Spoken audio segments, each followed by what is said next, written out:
দর্শক দেখছিলাম সুপার 8-এর স্বপ্ন নিয়ে ক্যারিবিয়ান দ্বীপপুঞ্জে পৌঁছে গেছে টিম টাইগার্স এবং শ্রীলঙ্কা নেপালের ম্যাচটা এবান্ডন হয়েছে এবং সেই জায়গাটায় বাংলাদেশের জন্য আসলে ভালোই হয়েছে।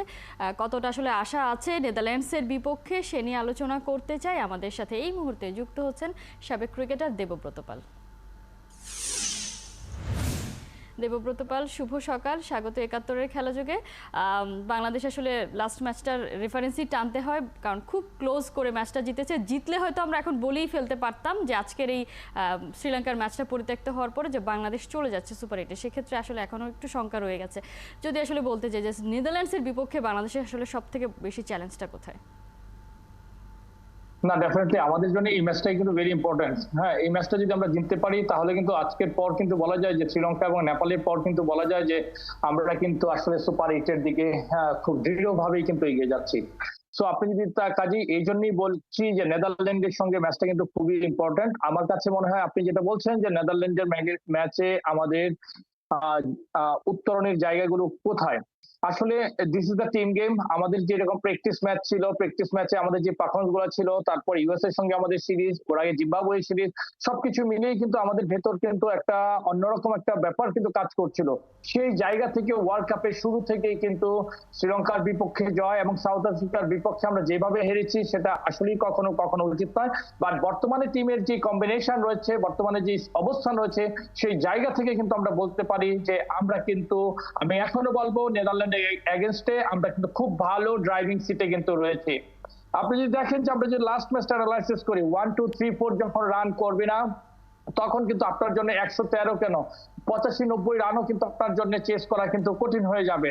কাজেই 1 2 3 এরকম একটি সুন্দর বোলিং অ্যাটাক আপনার উইকেটের কে এত সুন্দরভাবে ব্যবহার করছে। কাজেই ব্যাটসম্যানরা যদি 1 2 3 4 উপরের সারি থেকে যদি অন্তত পাওয়ার প্লে যদি আমরা খুব ভালোভাবে ইউজ করতে পারি, আমি সুনিশ্চিতভাবে বলতে পারি নেদারল্যান্ডের সঙ্গে আমাদের জয় কিন্তু অনিবার্য। আরেকটা কথা কিন্তু আপনাকে বলতে হবে, আমরা কিন্তু যে দুইটা ম্যাচ কিন্তু ইউএসএ তে খেলেছি, উইকেট কিন্তু তুলনামূলকভাবে অনেক স্লো ছিল। ওয়েস্ট ইন্ডিজ আমরা যে মাঠে খেলছি আর্নল্ড ভেলো স্টেডিয়াম সেন্ট ভিসেন্টের, সেখানে কিন্তু আপনার উইকেট কিন্তু অনেক গুরুত্বপূর্ণ ভূমিকা রাখবে। সেখানে কিন্তু আপনার উইকেট কিন্তু আমার কাছে মনে হয় ভেরি কম্পিটিটিভ উইকেট হবে। আমরা বেটার উইকেট কিন্তু দেখতে পাবো। যত বেশি বেটার উইকেটের দিকে আমরা যাব তত বেশি কিন্তু আমাদের বাংলাদেশের দিকে আমাদের পাল্লাটা কিন্তু অনেক বেশি ভারী থাকবে। সো আপনার নেক্সট ম্যাচ আমরা যদি নেদারল্যান্ডের সঙ্গে খেলতে পারি, আমার কাছে মনে হচ্ছে বাংলাদেশ একটি ভিন্ন রূপ কিন্তু বাংলাদেশের সামনে এসে দাঁড়াবে। কোনা জি, যেমনটা আসলে বলছিলেন যে এখন পর্যন্ত আসলে বাংলাদেশ যে মোমেন্টামটা ক্যারি করছে সেখান থেকে নেদারল্যান্ডসের বিপক্ষে বাংলাদেশ এগিয়ে আছে। কিন্তু বাংলাদেশ আসলে দুশ্চিন্তার কারণগুলো যদি বলি, যে লাস্ট ম্যাচটা যদিও বেশ ক্লোজ করে জিতেছে, কিন্তু আসলে এই ম্যাচটা তো ক্লোজ হওয়ারই কথা না। কেন এই ম্যাচটা আসলে লাস্ট ওভার পর্যন্ত গড়াবে, যেখানে আসলে মোটামুটি রান সবাই তুলে দিয়ে গিয়েছিল সেখান থেকে। সেই জায়গাটায় যদি বলি যে বাংলাদেশ কেন আসলে ম্যাচগুলো এতটা ক্লোজে নিয়ে যায়, কেন আগে ভাগেই জয়ের নিশ্চিত করতে পারে না, বা লাস্ট ম্যাচের আসলে আম্পায়ারিং নিয়ে অনেক কথা হচ্ছিল, কিন্তু আসলে এই প্রশ্নগুলোই তো উঠতো না যদি বাংলাদেশ আগেই জয় নিশ্চিত করে ফেলতো। কনা, আমার খুব ভালো লেগেছে আপনি যে প্রশ্নটা করেছেন। আপনি কিন্তু একজন অভিজ্ঞ ক্রিকেট বিশেষজ্ঞের মতো প্রশ্ন করেছেন। মোমেন্টাম শব্দটি আপনি যদি দেখেন, আমরা যদি 20-20-40 ওভার পর্যন্ত আমরা খেলাটা দেখি, পুরাটা সময় বোলিং এর ওরা যখন ব্যাটিং এ ছিল সাউথ আফ্রিকা, পুরা মোমেন্টাম কিন্তু আমাদের হাতে ছিল শেষ পর্যন্ত 113। পরবর্তীতে আমরা যখন ব্যাটিং এ আসলাম তখন আপনি যদি দেখেন খেলার মোমেন্টাম হয়তো শুরুতে কিছুটা নিয়ন্ত্রণে ওদের ছিল, বাট কিন্তু আমরা ব্যাটিং অর্ডারেও কিন্তু আপনি দেখবেন 60% মোমেন্টাম আমাদের হাতে ছিল। লাস্ট 3 ওভার আমরা করতে পারিনি। আপনি যেটা বলেছেন সেটা কিন্তু আমার মধ্যেও কিন্তু কাজ করে। এই ম্যাচটা কিন্তু ডেফিনেটলি আমরা হয়তো 1.3 ওভার বা 2 ওভার আগে থাকলেও কিন্তু আমরা জিততে পারতাম যদি আপনার টপ অর্ডারটা ভালো রান করতো। আসলে আপনি 113 উইকেট একটু ডিফিকাল্ট হলেও আমরা কিন্তু এই ধরনের উইকেটের সঙ্গে অভ্যস্ত আছি, এই ধরনের স্লো উইকেটের সঙ্গে। কাজেই আমি ব্যক্তিগতভাবে মনে করি যে আমাদের কিন্তু এত দূর পর্যন্ত ম্যাচটা টেনে নিয়ে যাওয়াটা উচিত হয়নি, যেটা আপনি বলেছেন। এই ম্যাচটা কিন্তু আরো আগেই শেষ হতে পারতো যদি আমাদের টপ অর্ডার রান করতো।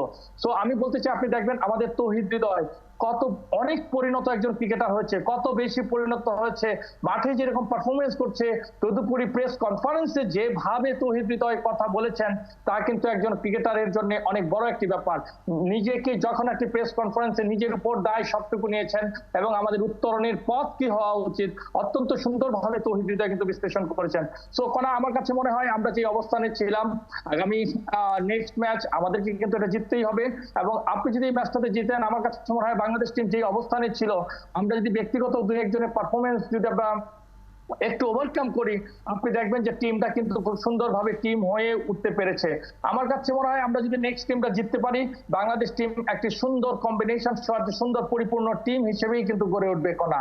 নিশ্চয়ই। এবং ওয়ার্ল্ড কাপ শুরু হওয়ার আগেই তো আসলে তাসকিন বলছিলেন যে একটা জয় পেলেই হয়তো সিনারিওটা চেঞ্জ হয়ে যাবে, এবং সেটাই আমরা দেখতে পেয়েছি। শ্রীলঙ্কার বিপক্ষে জয়ের পরে যে ব্যাপারগুলো মিসিং ছিল সেগুলো কিন্তু আমরা দেখতে পেয়েছি ম্যাচটা হারের পরেও। প্রত্যেকের মধ্যেই আসলে যে একটা লড়াই করার মানসিকতা কাজ করছে, সেটা আসলে দারুণ ব্যাপার, এবং এটা যদি আসলে কাজে লাগানো যায়। আপনি তাওহিদ হৃদয়ের কথা বলছিলেন, তিনি আসলে পারফর্ম করেই যাচ্ছেন। তাওহিদ হৃদয় একদিকে ইয়াংদের তিনি আসলে হয়ে প্রতিনিধিত্ব করছেন, অন্যদিকে মাহমুদুল্লাহ রিয়াদ, এই দুজন আসলে ব্যাটারদের মধ্যে পারফর্ম করে যাচ্ছেন। বাকিরা এখনও কেন পারফর্ম করতে পারছে না, বা পারফর্ম যদি এইভাবে না করতে পারে আলটিমেটলি আসলে আমরা কত দূর যেতে পারবো?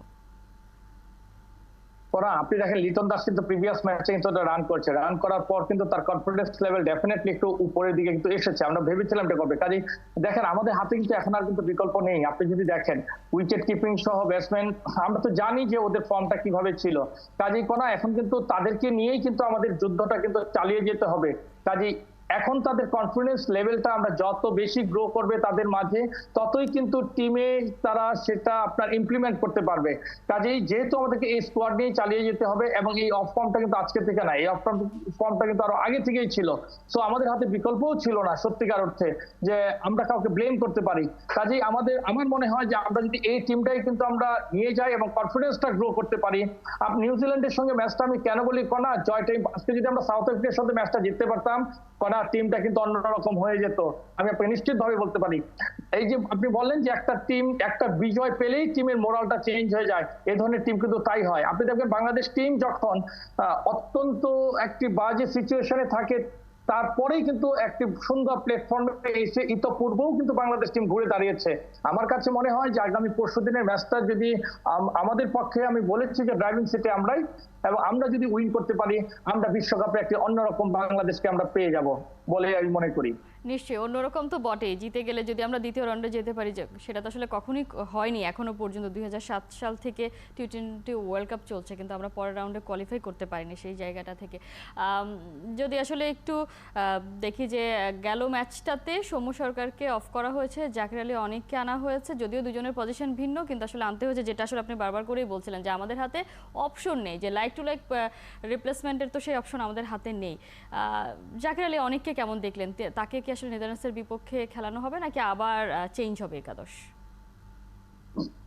আমার মনে হয় উইকেটের উপরে অনেক কিছু কিন্তু ডিপেন্ড করবে। আমাদেরকে বুঝতে হবে আমরা লাস্ট দুইটা ম্যাচ ইউএসএ তে খেলেছি, পরের ম্যাচটা আমরা যেহেতু উইনিং কম্বিনেশনটা ব্রেক করেছি লাস্ট ম্যাচে, তো আমার কাছে মনে হয় আপনার উইকেট অনুযায়ী আপনার প্লেয়ার কিন্তু চুজিং করা হবে। কারণ আরেকটা জিনিস আমাদেরকে মনে হয় মাথায় রাখা উচিত যে আপনার যেহেতু এটা আমাদের জন্য ভেরি ইম্পর্টেন্ট ম্যাচ, সেহেতু আপনার উইকেটের উপর ডিপেন্ড করে সবচেয়ে ভালো স্কোয়াডটা করা হবে। সবচাইতে আমাদের যেটা প্রয়োজন, আমাদের ক্যাপ্টেন নাজমুল হোসেন শান্ত। আপনি দেখবেন যে আমার কাছে শান্তর ক্যাপ্টেন্সি কিন্তু আমরা হেরেছি বলে নয়, লাস্ট ম্যাচেও কিন্তু আমার কাছে দারুণ মনে হচ্ছে, শ্রীলঙ্কার সঙ্গেও দারুণ মনে হচ্ছে। সো ক্যাপ্টেনকে সামনে থেকে যে নেতৃত্ব দেওয়ার ব্যাপারটা, এটা কিন্তু খুবই ইম্পর্টেন্ট। আমরা যদি এই বিশ্বকাপে বাংলাদেশ দলকে একটি ভালো জায়গায় দেখতে চাই, তাহলে কিন্তু আপনার ক্যাপ্টেনকে সামনে থেকে যেভাবে নেতৃত্ব দিচ্ছেন, ক্যাপ্টেনকে অনুরূপ ভাবে কিন্তু সেই পারফরমেন্স কিন্তু করতে হবে। ক্যাপ্টেন যখন সামনে থেকে পারফরমেন্স করবেন, আপনি দেখবেন যে টিমের শেপটাও অন্যরকম হয়ে যাবে। কাজেই সবকিছু মিলিয়ে আমার কাছে মনে হয় নাজমুল হোসেন শান্ত এবং সাকিব আল হাসান, তাদেরকে যেহেতু তারা টপ অর্ডারে ব্যাটিং করছে, তাদেরকে কিন্তু আপনার পারফরমেন্সটা খুব ইম্পর্টেন্ট। শান্ত এবং সাকিব যখন টপ অর্ডারে রান করবে, তখন দেখবেন যে টিমটা অন্যরকম হয়ে যাবে। নিশ্চয়ই। যেহেতু সাকিব আল হাসানের ইস্যু টেনেই আনলেন, সাকিব আল হাসানকে নিয়েই তাহলে একটু কথা বলি। যে সাকিব আল হাসানের তো আসলে অন্যদের বেলায় যেটা হয়, কনফিডেন্সের অভাব বা কোনো একটা কারণে হতাশাগ্রস্ত থাকে, সেটার পারফরমেন্সে পড়ে। সাকিব আল হাসান তো আসলে তেমনটা প্লেয়ার ছিলেন না। কেন তিনি পারফর্ম করতে পারছেন না? বল হাতেও তিনি ইনঅ্যাক্টিভ হয়ে যাচ্ছেন, এবং তার চোখের প্রবলেমের জন্য ব্যাটিংটা নিয়ে অনেক বেশি কথা হচ্ছে, কিন্তু বোলিং তো তিনি আসলে করতে পারতেন। সেই জায়গাটায় তার উপরও ভরসা করতে পারছে না শান্ত। গেল ম্যাচে একটা ওভার মাত্র দিয়েছে তাকে। সবকিছু মিলিয়ে সাকিব আল হাসানের কামব্যাকটা কতটা জরুরি, বা তার প্রবলেমটা আসলে কোথায় হচ্ছে বলে আপনি মনে করছেন? দেখুন, সাকিব আল হাসানের কিন্তু আপনার খুব ইম্পর্টেন্ট রোল টিমের মধ্যে। আপনি দেখবেন সে টপ অর্ডারে ব্যাট করছে, আবার তার 4টা ওভার বোলিং খুব ইম্পর্টেন্ট। সাকিব আল হাসান যদি আমরা যদি এই টিমকে একটা ভালো ফর্মে দেখতে চাই, ইয়াংদের জন্যও কিন্তু সাকিব আল হাসান অনেক বেশি অনুপ্রেরণা। কাজেই প্রিভিয়াস ম্যাচে কিন্তু আমরা সাকিবকে যেভাবে দেখেছি, এটা কিন্তু আমি কিন্তু এই ওয়ার্ল্ড কাপে কিন্তু সাকিবের কাছ থেকে আশা করিনি। কারণ এই ধরনের একটি বড় ওয়ার্ল্ড কাপে এটাও হতে পারে যে আমরা আশা করি যে সাকিব আরো নেক্সট টি-20 ওয়ার্ল্ড কাপ খেলবে, বাট এটাও হতে পারে যে এটাই সাকিব আল হাসানের কিন্তু লাস্ট ওয়ার্ল্ড কাপ। হ্যাঁ, এখানে Shakib is very much professional. আমার কাছে মনে হয় যে সাকিবের ফোকাস সহ কোনো নিবেদন কোনো কিছুতেই ঘাটতি নেই, শুধু একটি মোমেন্টামের অপেক্ষায় কিন্তু সাকিব আল হাসান রয়েছেন। কাজেই সাকিব আল হাসান আপনি দেখবেন যে নেদারল্যান্ড সহ সামনে যে ম্যাচগুলো আমাদের রয়েছে, ডেফিনেটলি সাকিব আল হাসান কিন্তু ঘুরে দাঁড়াবে। আমি আবার বলছি, সাকিব এবং শান্ত যখন টপ অর্ডারে ব্যাটসম্যান হিসেবে রান করবে, আপনি দেখবেন যে আমাদের টিমের পুরো কম্বিনেশনটাই কিন্তু অন্যরকম হয়ে যায়।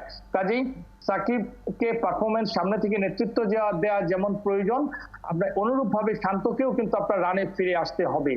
সেটা আমরা লাস্ট ম্যাচে দেখেছি, শান্ত আসলে অনেকটা সময় ট্রাই করেছে ক্রিজে টিকে থাকার, যদিও তার স্কোরটাকে আসলে সেভাবে বড় করতে পারেনি। কিন্তু আসলে সাকিব আল হাসান তো ট্রাই করছেন নিঃসন্দেহে, তিনি পারছেন না। এবং গণমাধ্যমে তার পারফরমেন্স নিয়ে আসলে গত ম্যাচটার পরে অনেক বেশি কথা হয়েছে। সমর্থকরা তো আসলে নানান কথা বলেনি, কিন্তু যদি আমরা বিশ্ব মিডিয়া দেখি, সেখানে আসলে সাবেক ক্রিকেটাররা, বিশেষ করে বীরেন্দ্র সেহবাগের একটা কমেন্ট খুব বেশি আসলে গতকাল তিনি বলেছেন। এরপরে শোনা গেছে তিনি বলছেন যে সাকিব আল হাসানের আসলে সেই সময়টা হয়তো নেই, বা তিনি যেহেতু কন্ট্রিবিউট করতে পারছেন না, তার নিজে থেকেই আসলে অবসর নেওয়া উচিত। এই বিষয়টা আপনি কিভাবে দেখেন?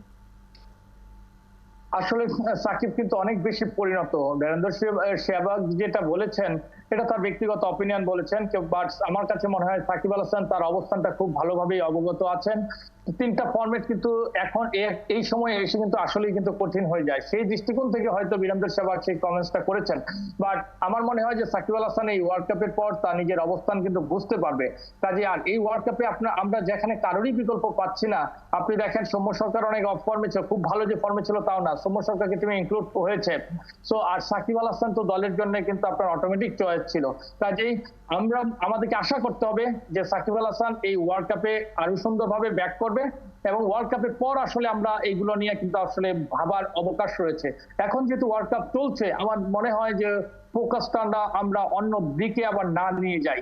আমি দৃঢ়ভাবে বিশ্বাস করি আপনার সাকিব আল হাসান যেভাবে আপনার টিমের সঙ্গে তার কন্ট্রিবিউশন বিগত দিনে, এই ওয়ার্ল্ড কাপে কিন্তু সাকিব আল হাসান বেটার কিছু করার সম্ভাবনা কিন্তু এখনো রয়েছে। নিশ্চয়ই, সেটা তো আসলে আমরা অন স্ক্রিনে হয়তো অনেক কিছুই দেখতে পাই না, কিন্তু সাকিব আল হাসানের অ্যাপিয়ারেন্স বা শান্তকে তিনি যেভাবে মাঠের মধ্যে ইনপুট দেন, প্রত্যেকজন বোলারকে যেভাবে ইনপুট দেন, সেটা তো আসলে অনেক বড় একটা কন্ট্রিবিউশন। হয়তো ব্যাটে বলে আমরা সেই পারফরমেন্সটা পাচ্ছি না, কিন্তু আপনি যেমনটা বললেন সাকিব আল হাসান যেদিন আসলে ঘুরে দাঁড়াবেন বা নিজেকে খুঁজে পাবেন, সেদিন তো অনেক কিছুই হয়ে যাবে। সেটা আমরা প্রিভিয়াসলি অনেকবার দেখেছি, অনেক বড় ম্যাচে দেখেছি সাকিব আল হাসানকে একাই ম্যাচ জিতিয়ে দিতে। নিশ্চয়ই আমরা নেদারল্যান্ডসের বিপক্ষে তেমন সাকিবকে ফিরে পাবো এবং বাংলাদেশ জয় ফিরবে সে প্রত্যাশাই রাখতে চাই। দেবব্রত পাল, অসংখ্য ধন্যবাদ এতক্ষণ আমাদেরকে সময় দেওয়ার জন্য। দর্শক, আমরা কথা বলছিলাম নেদারল্যান্ডসের বিপক্ষে বাংলাদেশের স্ট্র্যাটেজি নিয়ে। আমাদের সাথে এই আলোচনায় এতক্ষণ যুক্ত ছিলেন সাবেক ক্রিকেটার দেবব্রত পাল।